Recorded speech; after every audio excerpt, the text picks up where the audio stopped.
जय हिंद मित्रों, मैं पुष्पेंद्र कुमार आप सभी का फ्यूचर स्टडी ग्रुप में स्वागत करता हूं। जैसा कि हम अभी पिछली वीडियो में पढ़े थे अलंकार में मैंने सीखा था उत्प्रेक्षा अलंकार पहचानने कुछ तरीके सीखे थे।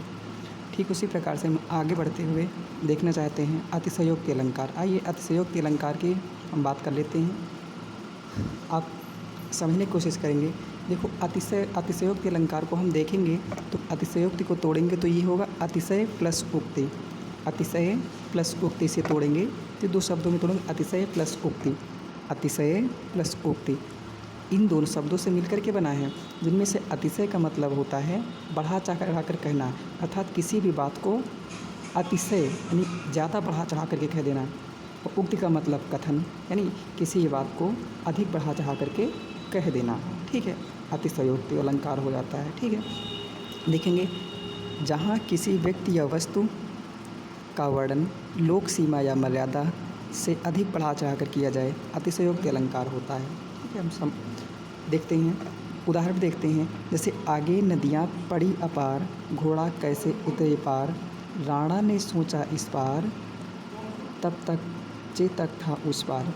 मतलब कहने का कि जब महाराणा प्रताप हल्दीघाटी युद्ध की बात है ना, जब एक बड़ा सा नाला आ गया, यानी आगे एक नदी मिल गई जो बहुत चौड़ी थी, घोड़ा कैसे उतरे पार। अब यहाँ पर ये नहीं समझ में आ रहा था घोड़ा पार कैसे उतरे, इसको महाराणा प्रताप सोच रहे थे।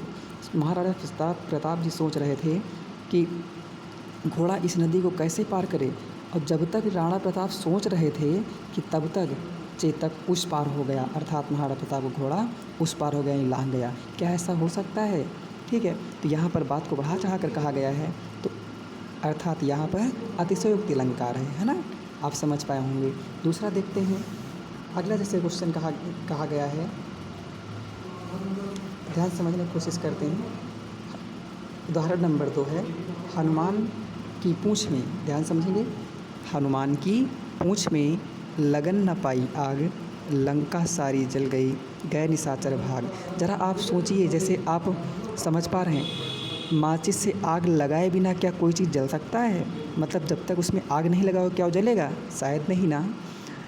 उसी तरह इसमें कहा गया, जिसे कहा गया लंका जो है जलाई गई, हनुमान ने जलाया था तो हनुमान जी के पूँछ में आग लगाई गई थी। तो कहा गया हनुमान की पूँछ में आग नहीं लग पाई कि पहले ही लंका जलकर राख हो गई। समझ पा रहे हैं?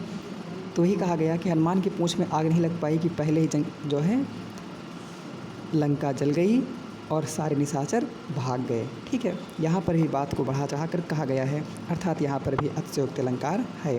कुछ और देखते हैं, हूबहू यही सवाल आ जाते हैं एग्जाम्पल में, यही आ जाते हैं, ध्यान देंगे इसलिए ज़्यादा बल देना है।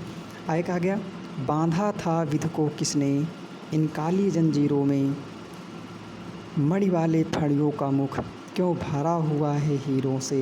ठीक है, मतलब बांधा था विध को किसने इन काली जंजीरों में, मणि वाले फड़ियों का मुख क्यों भरा हुआ है हीरों से।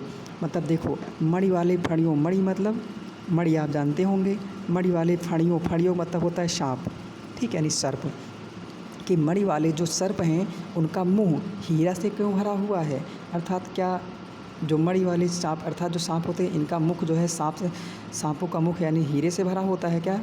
ऐसा होता है, शायद बढ़ा चढ़ा कर कही गई है, तो यहाँ पर अतिशयोक्ति अलंकार हो जाएगा ना। अगला देखते हैं एग्जाम्पल, भूप सहस दस एक ही बारा, लगे उठावन टरह नटारा।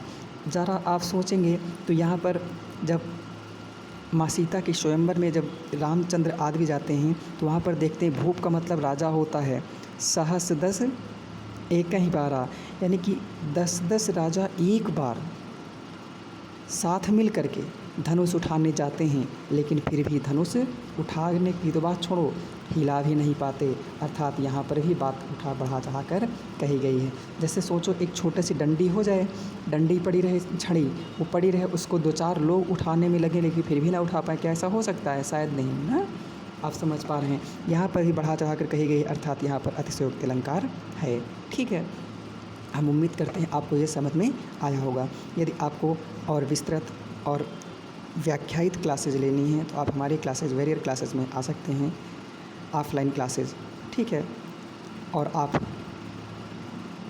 अपना अच्छा ज्ञान ले सकते हैं, है ना।